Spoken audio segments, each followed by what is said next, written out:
enabled God, or who helped cover up God mode. And he's like, well, I don't want to comment on other, people, or it's just like, well, how does he skate on that? Like, how shocking thing. And I think that shows, like, if you're running a shady empire, like, who's better than a shady lawyer to try to help you cover it up, right? How did you get in? One guy who lost a hard drive and who's paying people to go through a landfill to try to find his hard drive because there's billions of dollars worth of Bitcoin on that hard drive. Yeah, people lose their. Don't invest. Like, that's a bad idea. People were calling bullshit, though. Just like they were calling, there was a few people that were wary that were calling bullshit on Bernie Madoff, and there was a few people. Like, if you're Alameda Research and you're funneling money through a personal investor, that I think is the problem. Their FTX's influence went from the Bahamas reaching into the United States while technically not really being regulated by the United States. Yeah, they were the number 2 donor to the Democratic Party. Around, right? Kevin O'Leary's in. So you kind of think you're swimming safely with, like, other savvy investors. And that's what ultimately gets you to buy in. Bernie Madoff is very similar. And so now it's trying to be sorted out by the guy who literally unraveled Enron. And he says, this lawyer goes, it's worse than Enron. He thinks he can reestablish control because he's so smart. He is such a good liar that he's like, I can just lie my way out of it. So I think that's why he ultimately talked. His idea was, I really enjoyed you catching him on Twitter Spaces.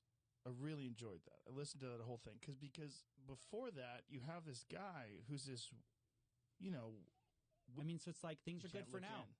Yeah. You don't know. That was the problem with the FTX. Like, they had hidden all their numbers. Like, Sam had a system to where they could see you, Joe, deposit a Bitcoin on FTX. They could grab that Bitcoin and start trading with it immediately. Whoa. Even though they were never supposed to be able to hear the CEO as of 2020. He hands it to this a girl he actually had a relationship with, Caroline Ellison, right? And she supposedly controlled it. He said she did everything. They bring on people like Tom Brady to promote it, Larry David in the Super Bowl. They kind of get buy-in from all these big sort of names, and also it means playing League of Legends. While an investor goes, like, at the time that was seen as this charming, like, genius thing. On calls. You could hear even actually involved in what you do. It's a weird thing. So when did you start your YouTube channel? So I started it a few years ago, 2018, 2019. Easier or more profitable for him. Mm-hmm. Like, why would he do that? I'm not as familiar with the regulation side of things. People were talking about that a lot. It wasn't a scam. I've said this before because I root for nerds to, like, be that successful that you're just completely living outside the norms of society, just fucking all. And ultimately, one of the ways, like, even some of the candidates they donated to were through, like, a third employee we didn't even know about. And they were, like, donating through them for, like, all these, now I can just send you $100K. It's going to take me 5 minutes.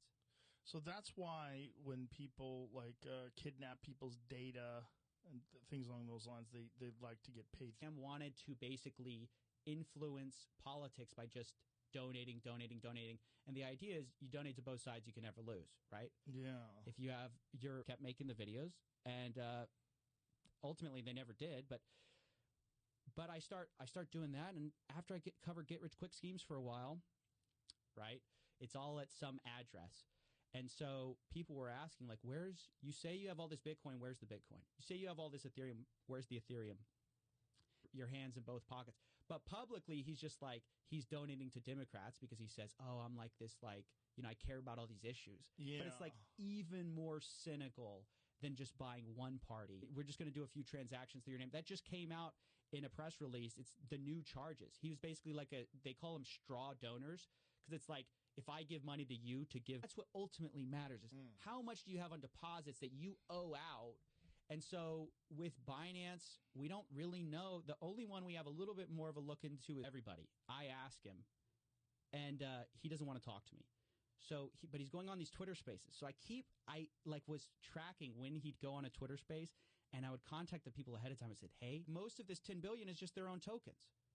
So CZ takes this opportunity to kind of spread some, sort of information about that. He says, hey, your issue is that anytime there's demand for withdrawals, you're going to encounter problems.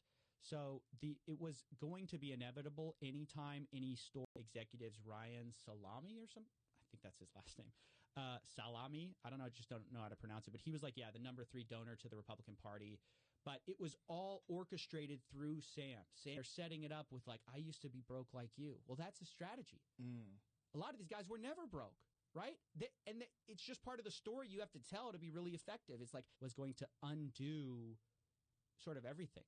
Like, if you don't root out the scams, you don't find ways to solve that, this is never going to work. Because if you're great, like, nobody knew what was going on behind the scenes. So even though they said, like, we're not going to touch your money, as soon as you deposited Bitcoin, I mean, I talked to some of the insiders at Alameda. They said they had this back door. I used to play like a variant of League, so I know it's fun, but it's not like fun to the point. Look, this guy's whole thing was like, I'm this effective altruist, this thing. So all this money's going in, and then you basically wait.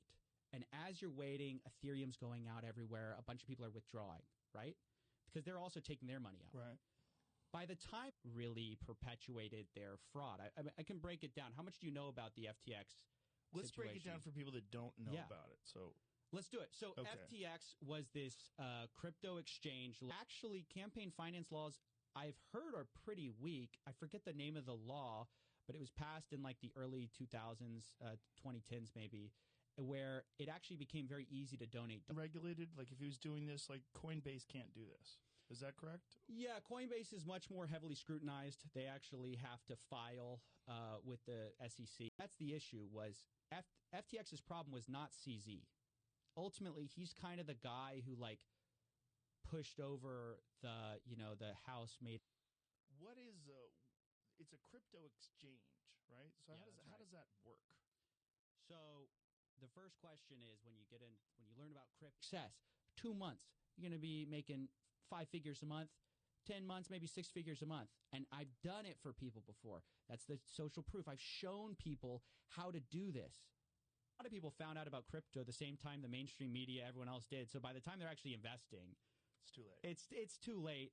I think the most fair case you could make about, like, they tracked his account. He's playing League while on calls about the failure of FTX. Just imagine the arrogance. Is that arrogance?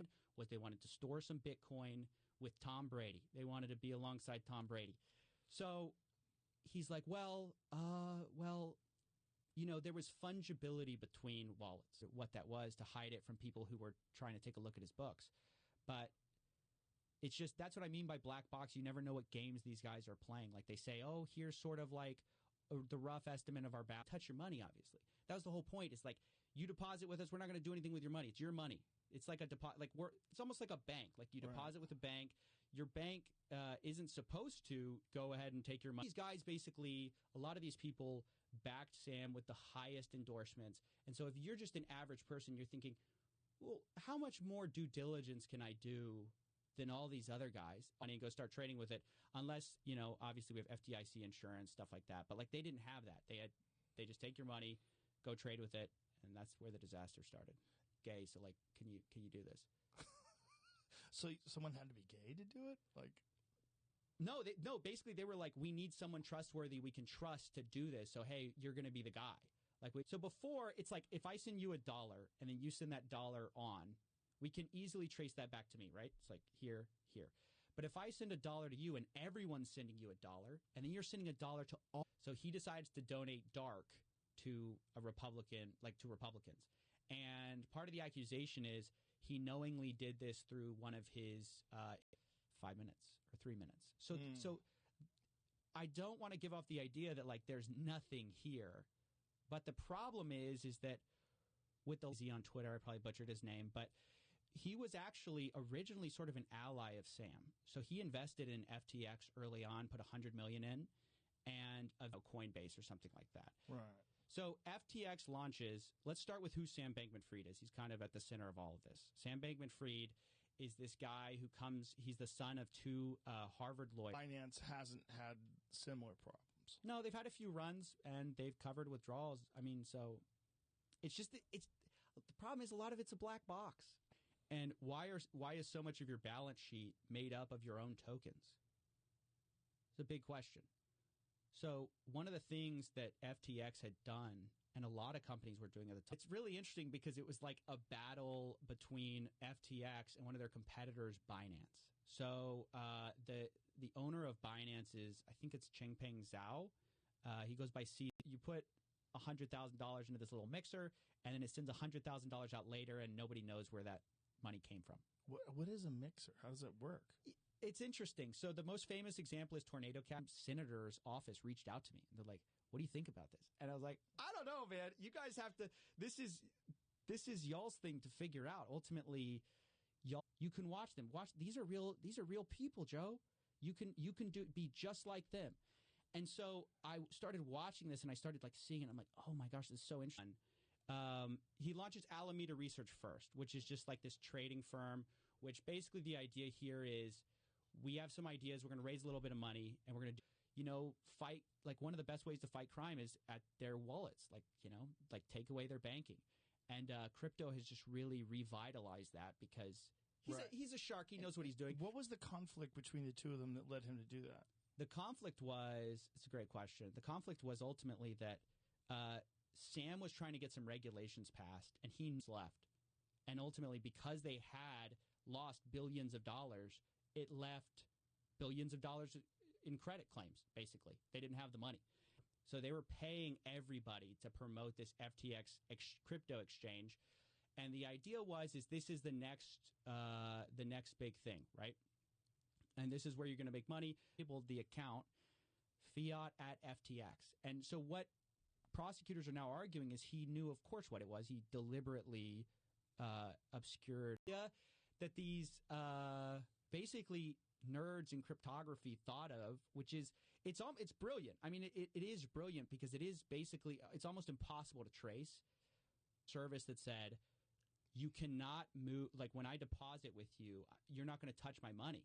And I said, Sam, if that's true, where's the money of all these people assets? You can check yourself. Like I have $1 billion in USDC. Well, that's great. But it doesn't matter if I have $1 billion in crypto, Bitcoin, whatever, if I owe $2 billion. Right. Change that money for some type of crypto token. There's a lot of different tokens out there. And explain tokens, because I don't understand tokens. I know there's crypto and there's tokens. Like, what is the difference between the two?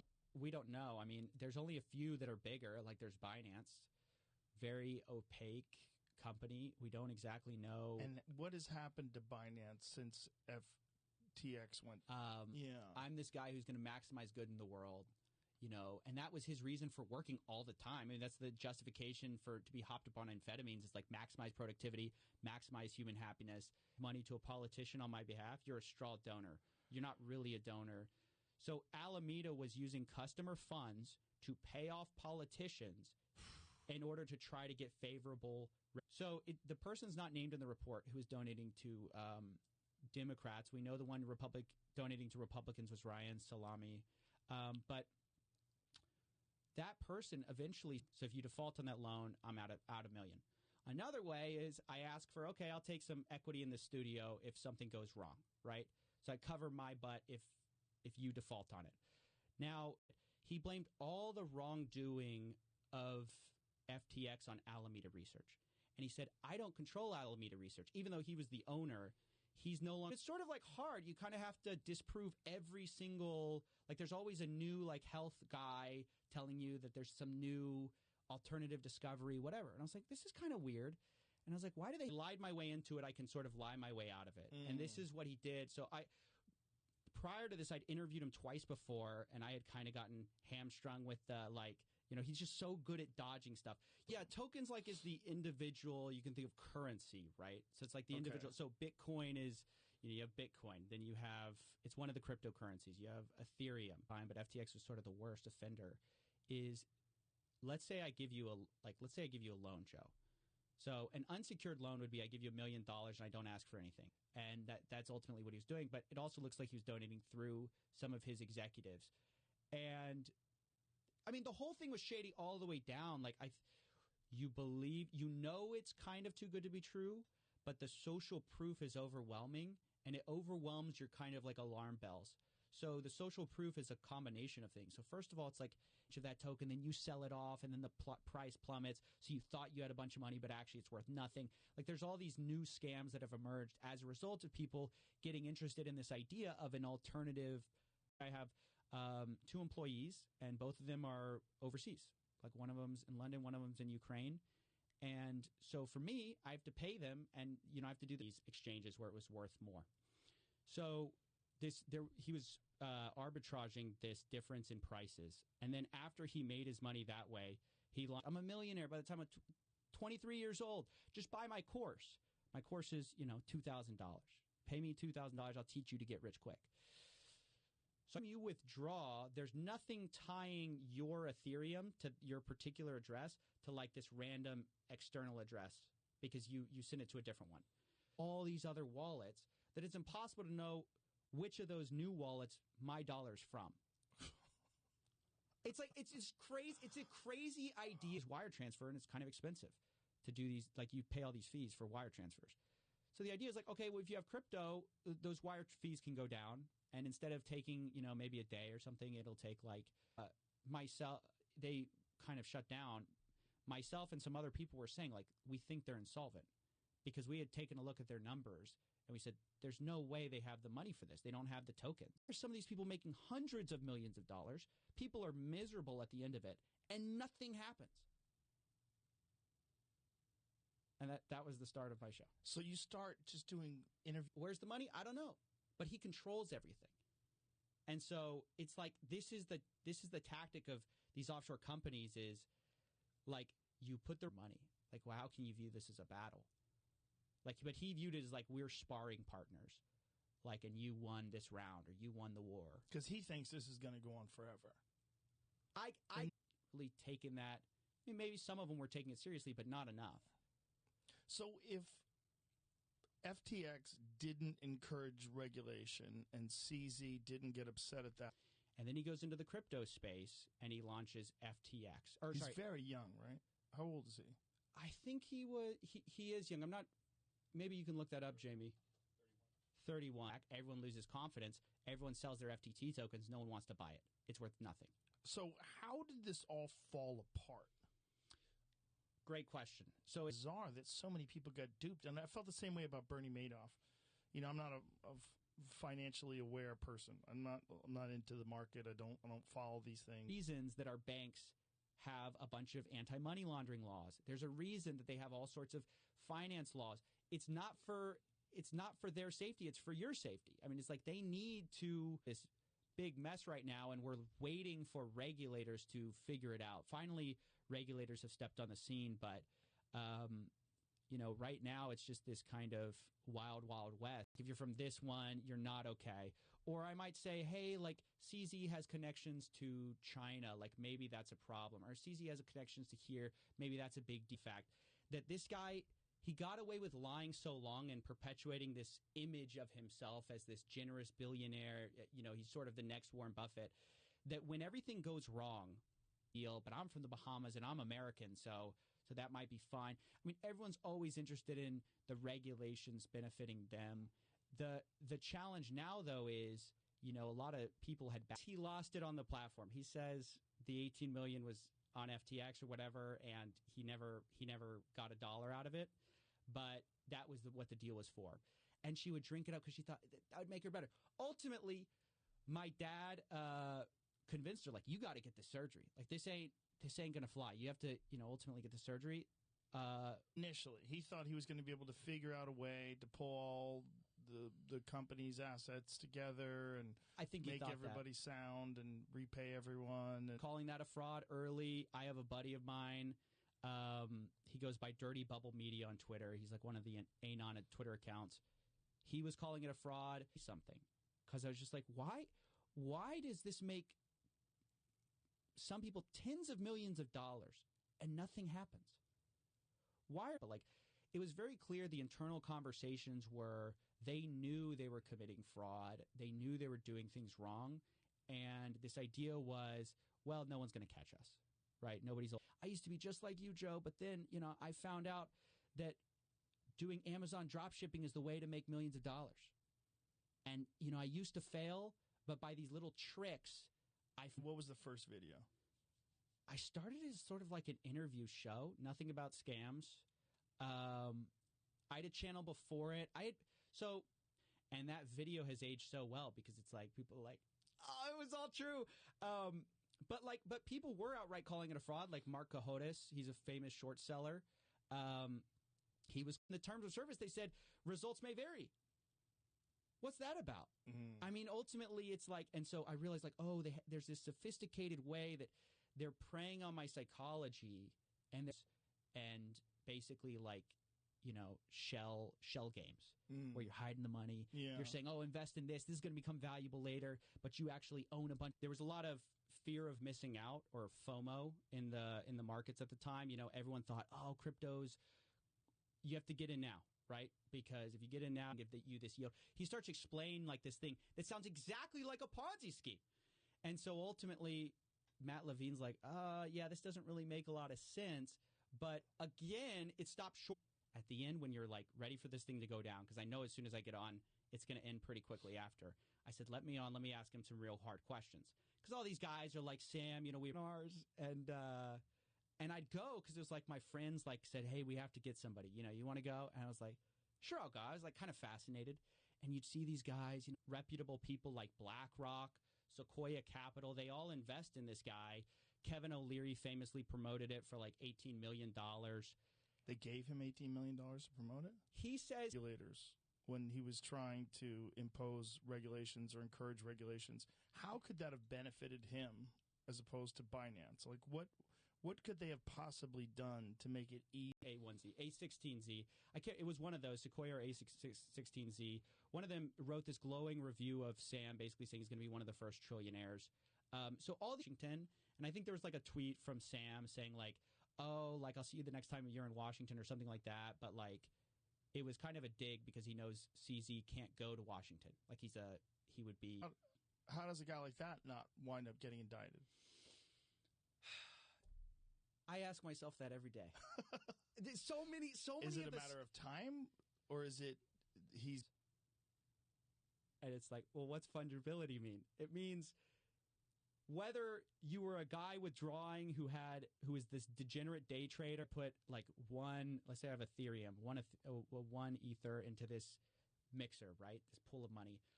A bunch of people are putting one Ethereum into, caught. In my view, what he did was criminal. That's why I started. But it hasn't been prosecuted or anything like that. But he's on a leaked private call. Everyone can go listen to it yourself. It's just this. I just wasn't interested. I was like, that's not my life. So I always wanted to sort of, have a voice. And so I started a YouTube channel just doing random videos because every day it's getting less valuable. So the question is, what do you do if you're in that country making money? If you want, they're like, look, I've been screwed by the banks. Every time the government's printing a bunch of money, where do I go? Right? You can understand the appeal, but it's just like you win. So by the third interview, I'd studied him and I said, okay, how do we get down to FTX's responsibility in this whole thing? And I kept coming back to, it was the terms of, there were things that were coming out, like questions about, okay, they say they have all this money. Where on chain is it? So like the blockchain, everything's publicly, you can see it. Never understood how Bernie Madoff got people because it seems so preposterous. And then I fell for something very similar. And what I noticed with all of these things, the thread is views about what? Like you didn't start doing this. You started doing just like a normal interview show? I was just doing a normal interview show with a few of my buddies and make something work. If it's going to go to the public, you have to solve all these issues. And unfortunately, we saw crypto kind of go mainstream before they had located out in the Bahamas, which is a great place to put your... Why do they do it in the Bahamas? Because it's unregulated. So the problem with doing stuff in the United States... Friedberg, shady. This guy allegedly shady. Dan Friedberg. No, he's definitely shady. I'll say that. This guy. What was his? I remember, but what was his? Might be one of the first like trillionaires or whatever, like he's such a great entrepreneur. They think he's such a genius. It might have been one of the A1Z guys, or some reactions, but not much. What I noticed is it resonated with people beyond the views, if that makes sense. Mm-hmm. Like, I was just like, there was something different about the reaction to it. Like, and Vic and sell off all his tokens. Would they be still solvent today, or still in operation today? Would they not crash, or was this it's kind of like, okay, it's a little bit chic to be donating to Democrats. You can do that without too much, negative press. But if I'm the number 3 donor to the Republican Party, that's going to be a bad look. It wasn't like he was some random fly-by-night guy. He was well respected in the Wall Street space. People thought he might take over the SEC after, like, the current person had stepped down. They thought he was going to take it over. Whoa. Like, smart thing, which is something like this happens, you shut up. You don't say anything. Right. And then you point at your boss. I mean, that's basically what they did. Oof. Which they for sure did stuff wrong, too. You can't do that and then say, oops, I played a little too much of my video games and lost billions of dollars. Like, this doesn't fly. Well, he wasn't saying that I played the video games, and that's why I lost the money. But down. Because it seems like they received additional scrutiny, right? Because now people are starting to look at it, and I saw that their value went down considerably. Really going to sell most of our FTT that we got from that deal. And we're going to sell it. We don't know what's going on there.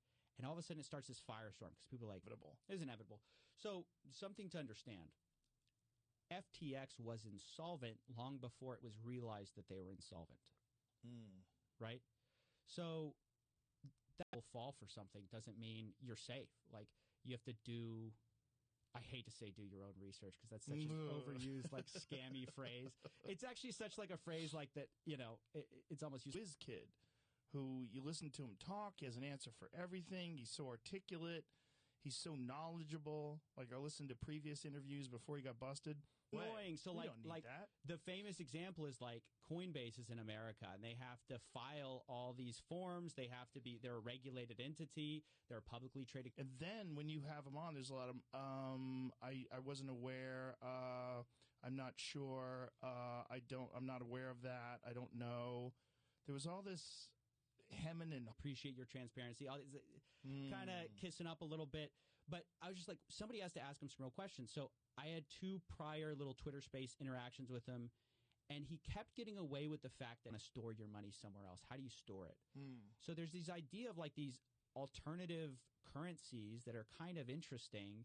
And then there's some arguments that, like, hey, if you're someone like me, which thankfully she did, and she's fine now. She takes medication to replace the hormones her thyroid would generate. But I saw my mom kind of get swept in this thing that I knew was nonsense. But right, people in charge who are going to take the fall, you resign, and then you blame it on them later when everything goes wrong. His problem, though, is Caroline Ellison flipped on him.